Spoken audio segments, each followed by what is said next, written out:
Hello again, everybody. This is Dan John from danjohnuniversity.com. This is episode number 62. We have a question from Lex. I was formerly very obese over a decade ago, but I lost weight through first the paleo diet and then a keto diet. I'm a lot more active than I used to be, and I can do a lot of powerlifting and such things as pull-ups and dips, no matter which I use to struggle with which I used to struggle with. I'm 54 years old, and I got to tell you, Lex, I'm glad you're dealing with it now and not later. Every year you put off this decision to go from, a higher body weight to a lighter body weight. And by the way, even body weight, and I mean that clearly. There's a difference between body fat and body weight, and I'm glad you took care of this earlier. Okay.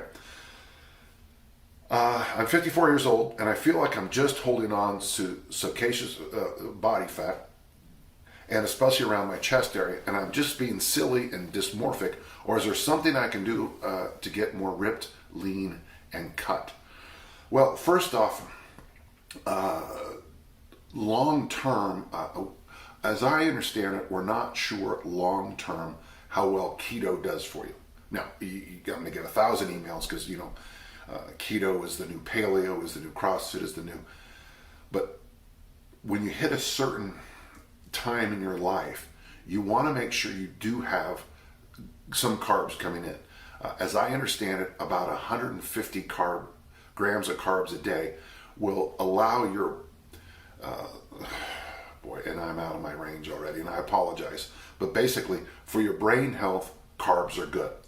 Having said that, so if you're on the ketogenic diet and you've kind of stopped making progress, one of the things that's unique about the human body is that we tend to love to jump on the other side.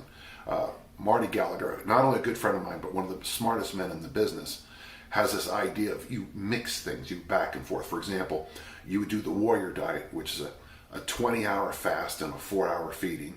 You would do that for a month, and then the next month you do 6 meals a day like a bodybuilder, and you rotate back and forth on those. If you read the work of Rusty Moore, and by the way, I'm going to recommend Rusty Moore to you, okay?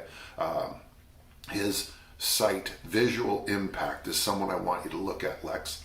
I would also say he's in the same lines as Greg O'Gallagher with his Kinobody.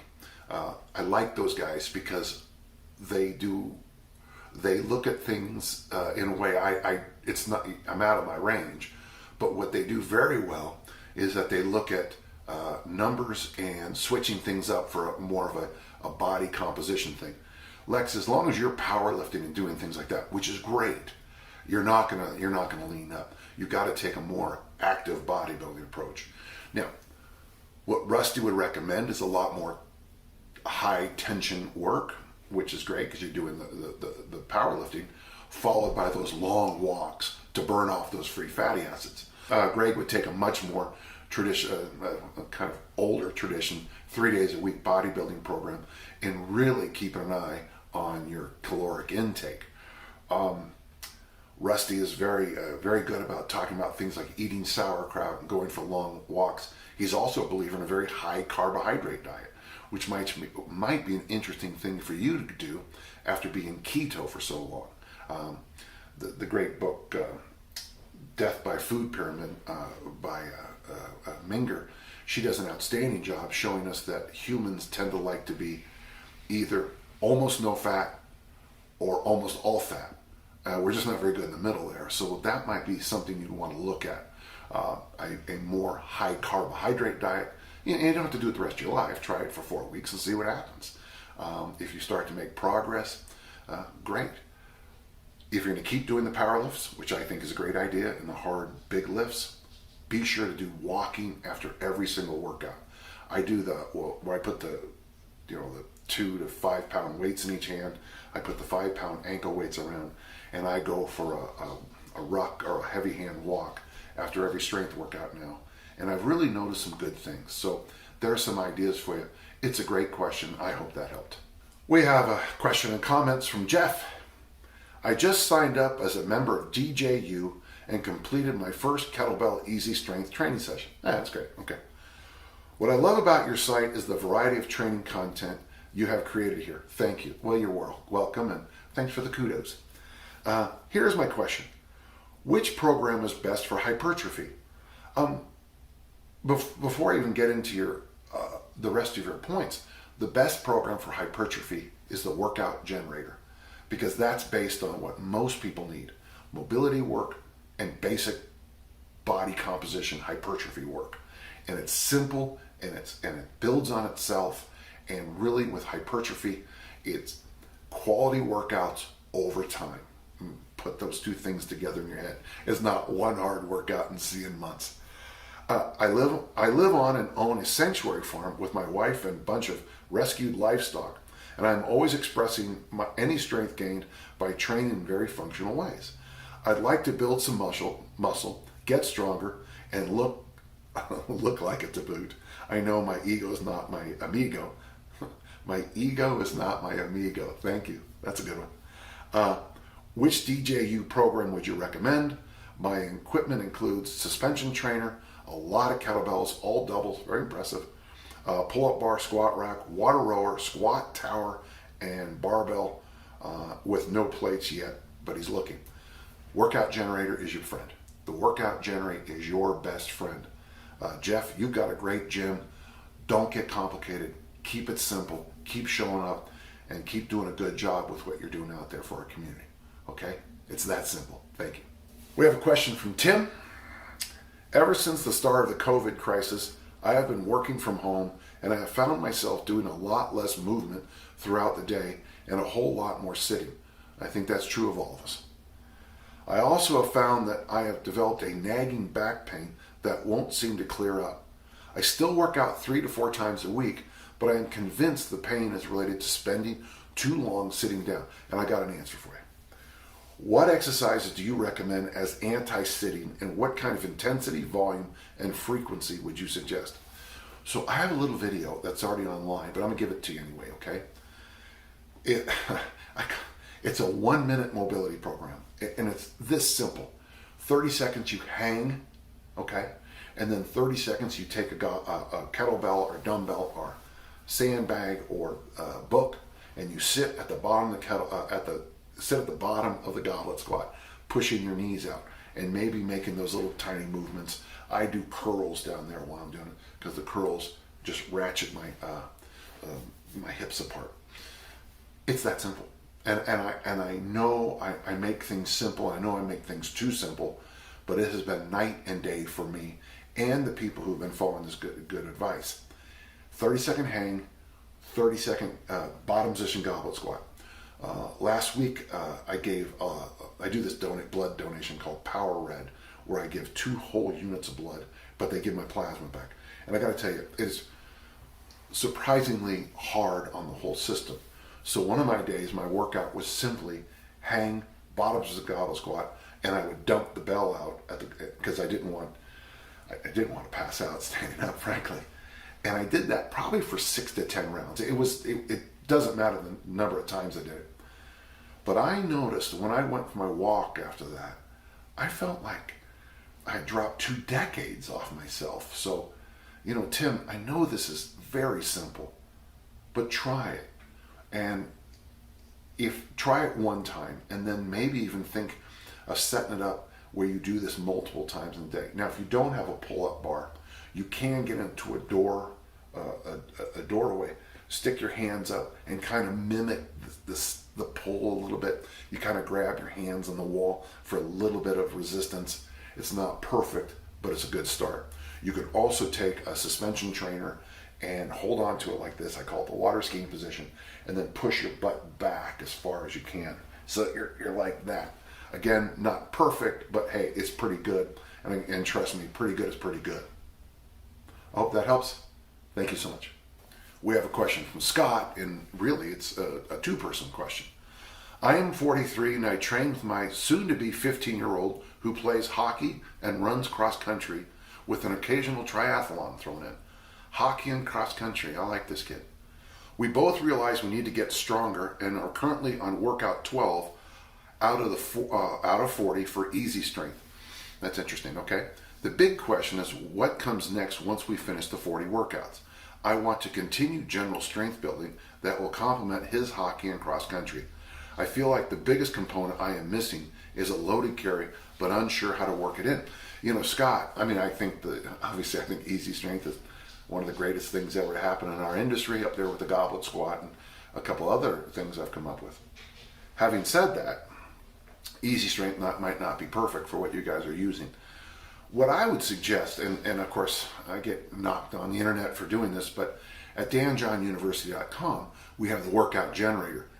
I think the workout generator, just plug in the equipment you have, maybe 3 days a week working out. I think that might be better for you than some other kind of program. Your son, especially being a cross-country runner, anything he does now is going to help him improve his running.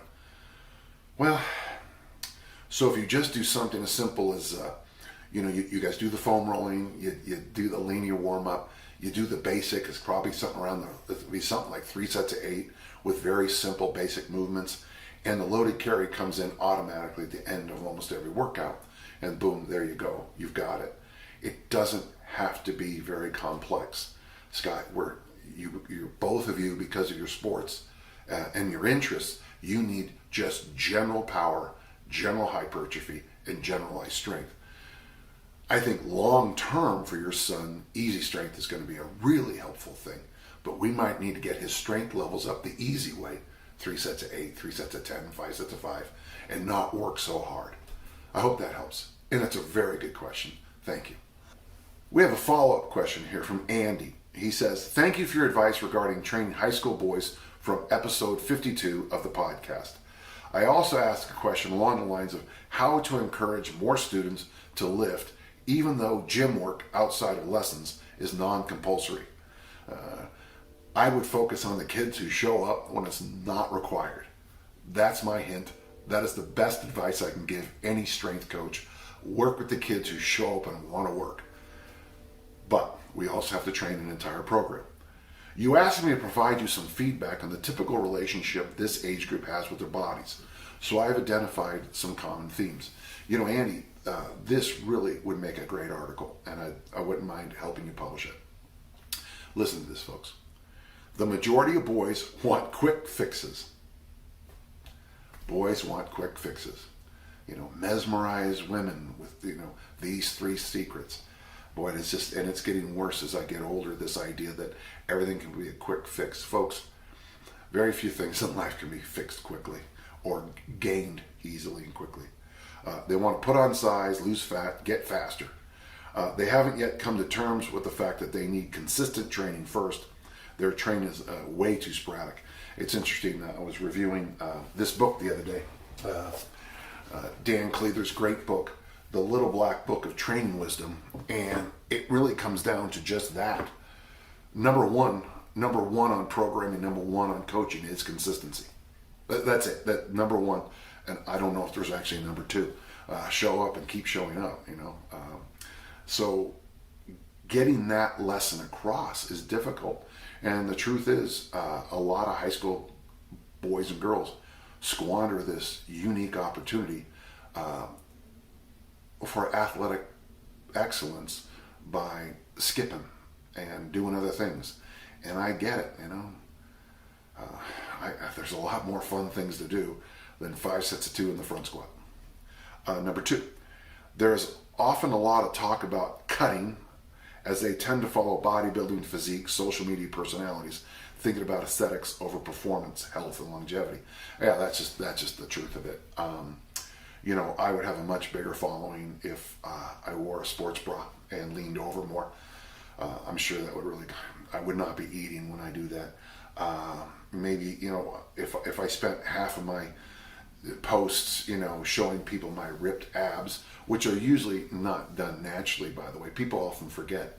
I know of several, people who do really well on social media, and I'm thinking of one young lady. She can't be near a lit candle, if you understand what I'm trying to say. There's a lot of plastic, and yet that's what sells. Common sense doesn't. So I don't know how to fix that. The third, there isn't necessarily a problem with obesity, and in fact, many of the sporty students don't eat enough. Yeah, and it's interesting because I have dealt with the same issue. A girl passing out one day, and I asked her what she had eaten, and she said, I had 7 French fries, and it wasn't 7 servings, it was 7. She was trying to maintain doing a club sport, and I think she was a middle distance runner, on 7 French fries. There just wasn't enough engine in her system. There wasn't enough gasoline in her engine. I don't know how to fix that. And the problem is, if you take a few years off in your life and you put your body in that kind of mode, a starvation mode, the body is then going to respond by holding on to as much fat as it can. This is going to sound horrible, and I'm a terrible person, but I've been teaching long enough. Many of my first students are in their late 50s. In fact, some of my first athletes are in their 60s, which just stuns me to say out loud. And I've been able to track them kindly. I don't write it down. I don't say anything. But a lot of the young ladies I've worked with have really struggled in their adult life with obesity because of kind of the patterns laid down in those teenage years. So that's an issue we need to really talk about their, like you said, long-term health and performance, long-term health and their longevity. The next one, there's a general lack of athletic ability, quite a few postural issues. That's one of the things, and it's interesting, I spoke highly of Irish physical education this past year in a workshop, and I had so many Irish go back. Our physical education programs are good. I said, well, yeah, they're very good. They have no idea the focus on pedagogy, the movement of the human body, how a person moves. One of the things I think really helped me early in my coaching career is that we took very seriously sprinting technique at the football program I was coaching. And it was fascinating because here you are working with high school boys, very good athletes, and working on their sprinting technique carried over into every area of their athletic performance. It could be as simple as, Andy, focusing on sprint techniques. Practice, since all the kids want to get faster, they want to get leaner, just showing pictures of high-level sprinters, they're ripped to shreds. It might be sprinting. I know Mike Boyle's doing more and more on this, and I agree wholeheartedly. Now, there's a difference between wind sprints and garbage work and high-end sprinting. I would like you to find I believe the name we used was the McNair system, but there's a lot of other sprint systems out there. Find a good one that you trust and start teaching the traditional sprint moves. And by the way, being fast, like Coach Mon once told me, you only recruit 2 things, speed and smarts. You can teach everything else. So speed is king. Your next point, there doesn't seem to be much willingness to improve. Yeah, well, that's just I gotta say human nature. When people ask me, how do I knock out so many books? I tell them, I write every day. And then, well, what's the secret? The secret is I write every day. What's the secret to getting your lifts up? You got to lift a lot and often over a long haul. Getting people to understand that simple truth is just a tough one. Many people like to slide. In my college work, I'm constantly dealing with my students cut and pasting work and then saying it's their own. It's just part of human nature. And the funny thing is that like Earl Nightingale teaches us in Lead the Field, that's kind of why it's so easy to rise up to the top 5%. And that's really my goal in every single thing I do in life. Get into the top 5%. It's really hard to be number 1. As a writer, it's a little bit difficult to knock Shakespeare off the top with my weightlifting books. But it's pretty easy to get in the top 5% of published authors of all time. And then finally, and this is something I dealt with too. Girls seem to be embarrassed to put effort into what they do, and it almost seems to be cool to be lazy when they are together in group gym sessions. I dealt with that in a very simple way. I had a co-ed class, and then I had a girls-only class. Now it's interesting, I didn't have a boys-only class because the counselor said that was sexist. Same counselor said a girls-only class was okay. I'm not very good at math, but I went along with it. The nice thing about the girls-only class is I think it made me a far better coach. The adolescent girl likes to talk all the time. So that's where I came up with, like for example, with the daily Turkish get up with a cup of water here every day. I had a bunch of coffee, those styrofoam coffee mugs in there. We use the same ones every day, and poured we would start class. I'd be pouring half a glass of water in there. And the reason I did that Turkish get up with the coffee cup right here is to get them. I can do a better job. Is to get them to focus. I also noticed that my female athletes could handle a ton of volume in the lower body, and even though I'm generally against like lunges and things like that, and again, people don't listen to my nuanced point about that, but in that class, Bulgarian split squats with the weight in the suitcase position, the rack position, and the waiter walk position, overhead position, were a standard part of our daily warm-up. Goblet squats, overhead squats, squat. And then I focus my time on, and the young ladies love the ab work. But my goal was to get them stronger in their upper bodies, so the pressing programs. Andy, all I can say is I hear you, I appreciate you, and that's just the kind of the joy of working with adolescents. He has a follow-up statement finally. I do have a few really good groups of students who are really great to coach and are eager to learn, but I have my work cut out for me as I'm the only strength coach in a school of over 1,000 students. And Andy, this is just a life truth. Those kids who really want to train and get better and get harder, get stronger, give them some individual attention, pat them on the back. Real quick, and I know I'm going a little long here, but when I was doing religious education work, there was this thing we used to use. It was a series of concentric circles.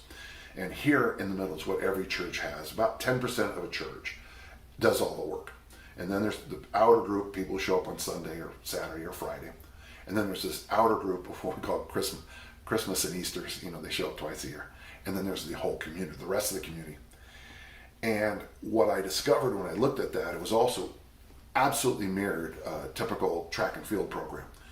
You got a group of kids who'll do everything and anything you ask. You got those kids who show up and it's they're and then practice over. If I said we're going to run 2 hills, at the finish of the 2 hills they were walking home. Never stick around in front of you. Then the kids who just wanted to put it on their whatever it is, resume for college, and then the rest of the student body. What I tried to do, Andy, was I looked at my team and I said, okay, here's my kids who'll do everything. So I'm going to kind of focus on them because those are the ones who will be national champions, state champs. But what I want to do is encourage at a doorway for those kids who show up every day and just say, okay, what are some things I can do to get you in this 10%? And then I looked at the kids who showed up randomly. How would I work on just getting them to show up every day?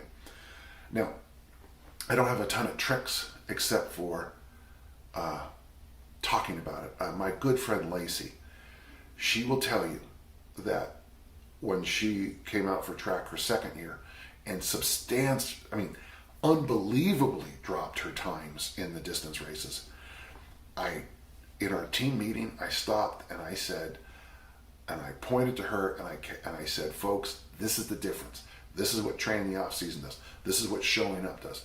This is track and field. Look at this time and then compare it to last year's time. Folks, this is amazing. She said it was a transformational moment in her life, and it also impacted every single student in there because my other athletes wanted to be called out publicly in a positive way. And maybe that's it, public and positive. And I like it because there's an alliteration there. Great question. I know this went really long, but hey, it's a great question. Thank you. We got an interesting question from Dennis. I'm 62, child, and still throw the discus and shot competitively in masters, track, and field meets. And he throws the discus 165, and he throws the 5K shot 45. That 165 is a solid throw, man. I'm lifting in our small community gym 3 days a week, and when it was closed, COVID, turned to your kettlebell workouts. They kept me going. And now his question. I lift 3 times a week and throw 1 or 2 times a week.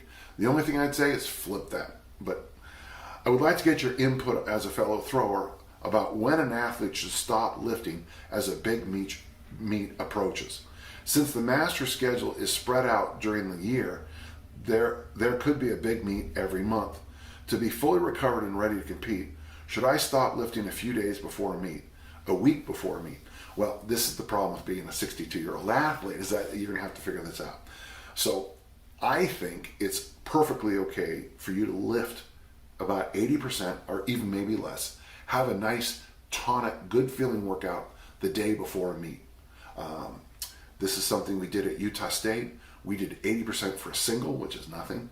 And I did the clean, snatch, and I think bench press, or it might have been the snatch. It depended on the week. Sometimes the squat, but I found the squat didn't. After you snatch and clean, you don't need to do the squat too. 2 days before the meet, I got to tell you, I just want you to sit around. I don't want you to do anything. We call that tonic Thursday here. But if you're doing things like kettlebells, I think you can keep training on kettlebells, throughout the whole season. I agree, things like the clean, the snatch, the power lifts, you're going to have to edge that off probably. And you're going to have to test this on yourself, because I don't know what your recovery ability is like. But maybe at first try to go, you're going to compete on Saturday of week 4. Week 1, power lift, Olympic lift. Week 2, power lift, Olympic lift. Week 3, kettlebells. Week 4, Monday, a nice little kettlebell workout. Wednesday, just just get in, move around. Friday, the day before the meet, maybe some goblet squats, some kettlebell swings. That's not bad right there, and then you're done. It can be that easy. If you feel like the lifting is still impacting you negatively, then slide to maybe just having that once a month powerlifting, Olympic lifting meet. It's a complicated concept, Dennis, because I think as a master athlete, your hard days are the competition day. That's when you want to go for it. And I learned this as an Olympic lifter. You need to be, you need to always keep 20 to 30 kilos, 40 to 65 pounds, 75 pounds away from what the lifts you're going to attempt at a meet.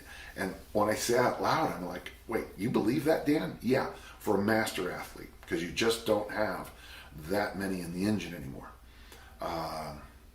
Hey, good luck. Try it out and then get back to me. I would like to see you throw a little bit more often than you should not be lifting 3 days a week and throwing once or twice. You should be throwing a lot more. Throwers throw, jumpers jump, hurlers hurl. Thank you very much. Glenn has a question on the kettlebell snatch. Despite using and coaching with kettlebells for around 6 years now, I have never felt like I have found the gold standard of coaching cues to teach the snatch. That's because you've never gone to my clinic. It's so much easier than you think. Okay. The key here being powerful hip extension and a smooth transition through the handle to avoid the bell crashing into my client's wrists. I have a few methods for teaching this move, but sometimes it lands, and sometimes, no matter what I try, the client may have to rely on reps as their best teacher. What have you found to be the best ways? First off, and this is big, man, this is huge. Stop counting the kettlebell from the bottom up. I teach it this way. This is the start of a kettlebell snatch. Now, obviously, you have to get up there the first one, so let's just throw that out. After that, consciously throwing the bell down and snapping it up, that's 1 rep, okay? That helps a lot of people, because I think throwing it down is the most important part. Now, when I teach the kettlebell snatch, I teach 3 different ideas. One is just pouring the milk out, So you're up here like this, and you pour the milk out, and then the bell descends. The next one is unzipping the jacket. That helps mentally some people. And the one that most people like is swimming. You're going to bring the kettlebell snatch down like you're doing a swim stroke. You're not casting the bell out, which just rips your lower back up. Now, once you let the bell go down right, it becomes a massive bow and arrow. If you're aiming for your zipper and it goes through and stays high, the bow and arrow snaps the bell back. And here's the $1 million thing, Glenn. Don't think about it. The way you want to finish a kettlebell snatch is to stab. You want to stab this guy. Somebody did that. Stab. In fact, I teach people, when we're first learning the snatch, I teach people to finish like this. To grip it and stab this guy. And that way, the bell naturally rolls around the wrist. You stab and the bell rolls around the wrist. Now, later on, you keep a grip on it. But you know what's funny? Is now I teach people for the snatch test to keep that grip loose. So you stab the finish, and as you bring it down, you keep your hand a little loose until you grab it down there. When you grab, and you have to, this is something I can't, you have to try this. And you're going to grab the bell when appropriate. It saves all this tension here. So you get a little chance to rest every time. But also, it teaches you a much snappier finish. So stab, stab, stab, stab the finish. So first, make sure you teach people the correct drop, and then teach them to stab the finish. I think it's going to help. Send me videos if you need, and I think you'll like what you try. We have another question from a parent, which is nice. This is from Chris. I have a 15-year-old daughter playing softball. She fell in love with the weight room last year at school. Yeah, that's great. Seeing amazing results on the ball field with increased velocity, both throwing and off the bat. But with the virus, the weight room is not available. We have access to kettlebells at the house, as this is something I have done over the years. Her goal is to develop softball strength and power. What would be a good program for her to follow? I would train her just like I train a master's discus thrower, hammer thrower with kettlebells. Don't do any rotation work. Take the swing seriously. Take the kettlebell front squat and goblet squat seriously. You can certainly use the workout generator on the site and just plug in what you have, or there's a whole bunch of kettlebell programs on the site. Just plug them in. You can also just type my name online, Dan John and kettlebells, and I have a number of ones. I got one called Classic Conditioning and X weeks in 10 Classic Conditioning in 10 moves. I did it like that, classic, and Latin numbers. It's not as difficult as you think. I want you to look up the workout called the Humane Burpee. This might be a winner for you.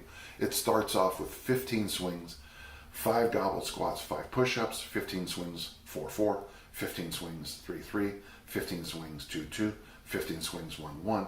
You could build it up to 15, 10-10, 15, 9-9. And that's going to be 55 goblet squats and 55 push-ups. And I think that would be a dynamic program for a baseball, softball player. I will ask you to keep the hangs in the program, though. You really need to make sure those shoulders stay long and loose. So just hanging, and if you can, I remember talking to javelin throwers years ago, and they would say that they thought the pull-up was a shockingly good exercise for javelin throwers. And of course, I ignored that advice until I had to relearn that lesson. Go to the workout generator, type in my name, get those kettlebell workouts. It's an article at Dragon Door. And I think it's going to be really good for you to do the basics of swing, goblet squat, push-ups, half kneeling press is a great one for throwers, hangs, and if you want a hard workout, the double kettlebell front squat, and it would be a good thing to toss in too. Good luck on this, and keep me informed. Well, there you go. I hope I answered all the questions with some degree of intelligence and insight, and we just hope for the best sometimes. Listen, if you have questions, email me at podcast@danjohnuniversity.com. We'll do our best to answer each and every question. Thank you.